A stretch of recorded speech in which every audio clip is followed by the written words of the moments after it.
নমস্কার। আনকাট রাতের গল্পে আমি আপনাদের বন্ধু সঞ্চালক অমিতাভ আবার চলে এলাম আপনাদের সঙ্গে। আপনাদের জন্য অজানা বেশ কিছু তথ্য আর সেই সঙ্গে আনকাট গল্পের মাধ্যমে আপনাদের কাছে পৌঁছে যাওয়ার ইচ্ছায়। দেখতে দেখতে গত বছর অক্টোবর মাস থেকে শুরু করে আজ পর্যন্ত ৯৮টা পর্ব ইতিমধ্যে শেষ হতে চলেছে আনকাট রাতের গল্পে। আগামী দিন আরও লম্বা একটা যাত্রার উদ্দেশ্যে প্রস্তুত হচ্ছি, কারণ আনকাট রাতের গল্প অনেকেই দেখেন বা অনেকে কম দেখেন।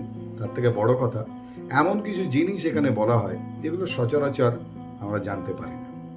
চলুন আজকে আনকাট রাতের গল্পে একটু অন্য ধরনের কিছু আপনাদের বলি।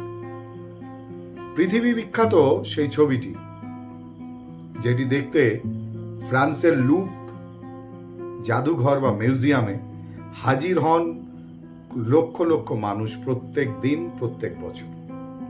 এবং ফ্রান্সের সেই লুভ মিউজিয়াম বা জাদুঘরে যারা রেজিস্টার্ড মেনটেন করেন, দেখাশুনো করেন, তাদের বক্তব্য কেবলমাত্র ওই ছবিটি দেখার জন্য মূলত যত পর্যটক আসেন তার মধ্যে ৮০% ওই ছবিটা দেখার জন্যই আসেন। কি সেই ছবি, কি আছে সেই ছবিতে? চলুন আজকের আনকাট রাতের গল্পে আপনাদের জানাই ওই ছবিতে আসলে কি আছে। ১৫০০ শতাব্দীর শুরুতে তৈরি হওয়া ওই ছবিটি এঁকেছিলেন লিওনার্দো দা ভিঞ্চি। এই ছবি নিয়ে নানান বিতর্ক, নানান অভিমত। কেউ কেউ মনে করেন যে এই ছবিটি লিওনার্দো দা ভিঞ্চির নিজের একটা রূপ, কারণ এই ছবিটি না ছেলের না মেয়ের, এটা অনেকের ধারণা। এবং এই ছবি নিয়ে নানান বিতর্ক যে কাকে দেখে এঁকেছেন।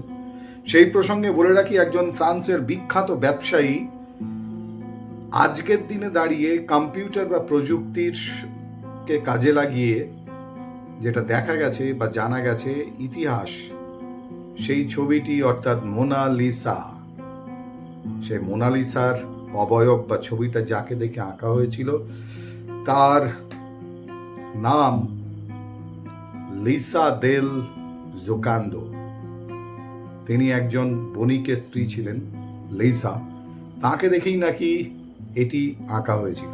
কিন্তু মজার ব্যাপার কি জানেন, এই ছবিটি আপনি যত দূরে যাবেন ছবিটি থেকে, তত মনে হবে যে ছবিটি আপনার দিকে তাকিয়েই আছে এবং হাসছে। যত দূরে যাবে তত আরও আপনার মধ্যে এই স্থির ধারণা তৈরি হবে যে ছবিটি হাসি মুখে একজন রমণীর। এবং ছবিটির যে কোনো কোণায়, ছবিটি থেকে দূরে গিয়ে যে কোনো কোণাতে আপনি যদি গিয়ে সেই ছবিটির দিকে তাকান, মনে হবে ছবিটি আপনার দিকেই তাকিয়ে আছে। ছবিটির বিশেষত্ব অনেক, কারণ এই ছবিটি আঁকা হয়েছিল কোনো প্লাস্টিক বা ক্যানভাস বা কোনো পেপারের ওপরে নয়, পাইন কাঠের ওপরে আঁকা হয়েছিল, অর্থাৎ এর বেসটা ছিল কাঠের। আর এই ছবিটা আঁকতে যে তুলিটা ব্যবহার করেছিলেন লিওনার্দো দা ভিঞ্চি, শোনা যায় সেটি নাকি ৪০ মাইক্রোমিটারেরও কম। সেই তুলির যেগুলো ব্রাশ যেগুলো ছিল, সেগুলোর ঘনত্ব ছিল ৪০ মাইক্রোমিটারেরও কম, অর্থাৎ একটা চুলের থেকেও সরু এই ধরনের তুলি ব্যবহার করা হয়েছিল এই ছবিটি আঁকার সময়। লিওনার্দো দা ভিঞ্চির এই অতুলনীয়, অবিস্মরণীয় কীর্তি কতজন জানেন আমি জানি না, কিন্তু মোনালিসাকে জানেন সবাই। কিন্তু মজার ব্যাপার কি জানেন, দূর থেকে যে মোনালিসাকে দেখে আপনাদের মনে হবে যে মোনালিসা হাসছেন, ছবিটা যত কাছে যাবেন তত দেখতে পাবেন যে আসলে একটা দুঃখ বিষণ্ণ মুখ আপনার সামনে ফুটে উঠছে। দূরে চলে গেলে যে ছবিটা হাসি মুখ হিসাবে আপনার সামনে প্রদর্শিত হয়, আপনি যত মোনালিসার ছবিটার কাছে যাবেন তত তার দুঃখ এবং বিষণ্ণতা মাখানো একটা মুখ আপনি দেখতে পাবেন, হাসি দেখতে পাবেন। লিওনার্দো দা ভিঞ্চির এই ছবি তাই আজও পৃথিবী জুড়ে বিস্ময়। সেই বিস্ময়ের সাক্ষী হতে যারা বিদেশে যান বেড়াতে, তাদের অন্তত বলবো ফ্রান্সে গেলে এই লুভ জাদুঘর বা লুভ মিউজিয়ামটা অবশ্যই যাবেন আর দেখে আসবেন মোনালিসার ছবিটা, কারণ এর বিকল্প আর কোনো ছবি এর সমতুল্য আর কোনো ছবি পৃথিবীতে আজ পর্যন্ত তৈরি হয়নি। চলুন আজকে একটা মজাদার বিষয়ের রেকর্ড সম্পর্কে আপনাদের জানাই।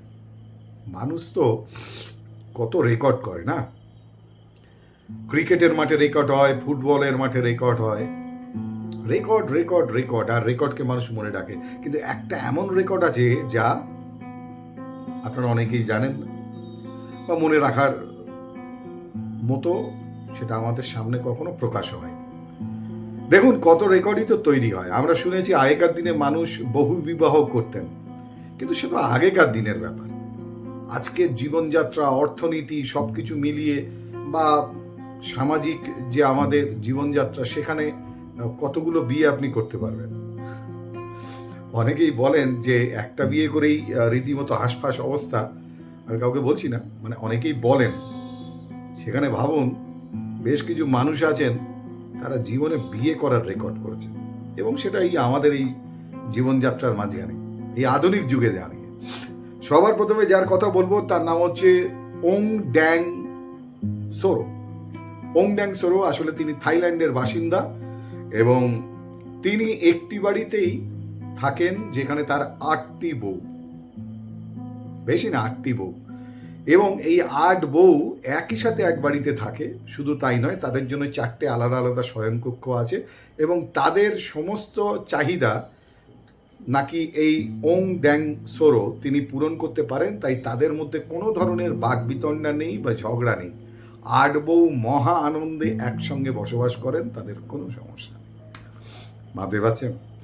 যাই হোক, থাইল্যান্ডের ওং ড্যাং সোরোর পর যার কথা বলবো তার নাম হচ্ছে মুসা হাসায়া কাসেরা। মুসা হাসেয়া কাসাইরা ইনি আসলে অ্যাকচুয়ালি হচ্ছেন উগান্ডার একজন কৃষক, যিনি খুব গর্বিত। তিনি 12টি বিয়ে করেছেন, 12টি বউ একসঙ্গে থাকেন, মানে একটা প্রায় গ্রাম তার তৈরি করতে পেরেছেন, এবং তার 98 সন্তান, 568টি তাদের নাতি নাতনি। উগান্ডার এই কৃষক তিনি শুধু খেতি করে বা ফসল ফলিয়ে প্রচুর ফসল তৈরি করেন না, তিনি প্রচুর বিয়ে করেছেন এবং 98টি সন্তানের জন্ম দিয়েছেন। স্ত্রীর সংখ্যা 12, সন্তানের সংখ্যা 98 এবং 568টি নাতি নাতনি নিয়ে তিনি একটি পুরো গ্রাম, সেই গ্রামের মুখিয়া বা প্রধান হয়ে বসে আছেন। তার সবথেকে কম বয়সী যে স্ত্রী, মানে সবথেকে ছোট যে স্ত্রী, তার নাম জুলেখা, তিনি মাত্র 11 জন সন্তানের জন্ম দিয়েছেন। পৃথিবীতে বিয়ের ওপরে রেকর্ড, আজকে এগুলো অনেকেই হয়তো জানেন না, তো বিয়ের উপরেও রেকর্ড আছে, এবং সেই রেকর্ডগুলোই আপনাদের আজকে জানাতে চাই। এরপর যার কথা বলবো তিনি হচ্ছেন আর্থার ওরসো। মূলত ব্রাজিলিয়ান একজন মডেল। আর্থার ওরসো, যদি আপনারা গুগলে টাইপ করেন দেখতে পাবেন, ব্রাজিলিয়ান একজন মডেল যিনি 9টা বিয়ে করেছেন, এবং তার কথায় অনুযায়ী যে ভালোবাসার কোনো বাধা নেই, ভালোবাসাতে কোনো বাধা তৈরি করে না, এবং আরও 2টো বিয়ে তিনি করতে চান। এবং ব্রাজিলিয়ান এই বিখ্যাত মডেল আর্থার ওরসো তিনি মাসিক 40 থেকে 50 লক্ষ টাকা মডেলিং করে রোজগার করেন, আর তার এই স্ত্রীরা তার সঙ্গে খুব আনন্দে বসবাস করে। তার এখনো ইচ্ছে আরও 2টো বিয়ে করবেন, এবং প্রত্যেক স্ত্রীর গর্ভে তার একটি করে সন্তান হবে। অর্থাৎ 11 জনের টিম তিনি তৈরি করতে চাইছেন। আমি জানি না পরবর্তীকালে ব্রাজিলের পুরো ফুটবল টিমটা তার পরিবার থেকে আসবে কিনা, কিন্তু তিনি লাগে রহো মুন্না ভাই। এরপর আপনাদের বলি ডেভিড স্কায়ো কোলাহুনা। অ্যাকচুয়ালি কেনিয়ার এই বাসিন্দা ডেভিড, এবং ডেভিডের বর্তমান স্ত্রীর সংখ্যা 15, বউ 15 জন, সন্তান 107, এবং তিনি এখনো বিয়ে করতে চান, আমৃত্যু বিয়ে করতে চান, কারণ তিনি নাকি ইন্সপায়ার্ড, অনুপ্রাণিত রাজা সুলেমানের কারণে। রাজা সুলেমানের নাকি 1000টারও বেশি বউ ছিল, আর তিনি নিজেকে রাজা সুলেমানই মনে করেন। তাই তার এক্ষুনি থেমে যাওয়ার কোনো কারণ নেই, তিনি এখনো রাজা সুলেমানের মতো চিন্তা ভাবনা নিয়ে আরও বিবাহ করতে চান। এনাকেও বলবো লাগে রহো মুন্না ভাই, থুড়ি ডেভিড ভাই। এরপর আসি আমাদের ভারতবর্ষের মিজোরামে থাকে জিওয়ান, জিওনো না, জিওনার বাড়ি হচ্ছে মিজোরাম। 2007 সালে তিনি মারা গেছেন এই জিওনা, এবং যতদিন জীবিত ছিলেন ভারতবর্ষের মধ্যে সব থেকে বড় পরিবার বোধহয় তার, কারণ 38টা বিয়ে করেছিলেন, 38টা বউ মানে স্ত্রী, 90 জন সন্তান, এবং তাদের 33 জন নাতি নাতনি ইতিমধ্যেই হয়ে গেছে। ভাবতে পারছেন, মিজোরামের মতো জায়গাতে, তার মানে একটা পুরো পাড়া বা মহল্লা বা গ্রাম তারাই তৈরি করে নিয়েছিলেন এই জিওনা। এরপরে আসি আরেকজন ব্যক্তির কথায়। এই ব্যক্তির নাম এমডি মুরাদ আব্দুল রহমান। ইনি ইউএইর বাসিন্দা। 17 জন বউ, বাচ্চা 97 জন, এবং অবশ্যই 170 নাতি নাতনি। ভাবতে পারছেন, এটাই ইউএইর তাকাত। জনসংখ্যা বাড়াতে হবে, পৃথিবী জুড়ে আরও মানুষ আসতে হবে, এবং পরিবার বড় হলে সেটা শক্তিশালী হয়। ওই যে আমাদের ছোটবেলায় পড়ানো হয়েছিল, একের লাঠি 10-এর বোঝা। তো এরকমভাবেই ওনারা বোধহয় নিজেদেরকে ইন্সপায়ার করেন বা অনুপ্রাণিত করেন যে চলো ভাই আরও বিয়ে করি। যেখানে আপনি একটাতেই হয়তো গলদ ঘর্ম। যাই হোক, ওনাদের অদ্ভুত শক্তি, ঐশ্বরিক শক্তি, নাহলে এরকম রেকর্ড তৈরি করা যায় বলুন। এরপরে আসি নাইজেরিয়ার বাসিন্দা, তার নাম হচ্ছে বেলো আবু বাকর। বেলো আবু বাকরের 130টা বউ, মাত্র 130টা স্ত্রী, 203টে বাচ্চা, এবং এই 130টা বিয়ে করার জন্য পুলিশ তাকে গ্রেপ্তার করে। মজার কথা কি জানেন, গ্রেপ্তার হওয়ার পর এই 130 জন বউ মিলে একসাথে গিয়ে তারা বিচারকের কাছে যায়, এবং তারা সওয়াল করে তাদের স্বামীর জন্য যে আমরা সবাই ওনার সঙ্গে থাকতে চাই, আমাদের কোনো অসুবিধা নেই, ওনাকে ছেড়ে দেয়া হোক। এবং শোনা যায় 93 বছর বয়সে এই বেলো আবু বাকর তিনি মারা যান। তখন তার 20 জন স্ত্রী সন্তান সম্ভব ছিলেন। 93 বছর বয়সে বেলো আবু বাকর যখন মারা যাচ্ছেন, তখন তার 20 জন স্ত্রী প্রেগনেন্ট। পৃথিবীতে কত কি ঘটে বলুন তো, এটাও তো একটা আশ্চর্য ঘটনা। অষ্টম আশ্চর্য বললেও বোধহয় ভুল হবে না। তো এরা সবাই লাগে রহো ভাই। এরকম নানান ঘটনার মধ্যে পৃথিবীতে কত রেকর্ড প্রত্যেক দিন তৈরি হয়।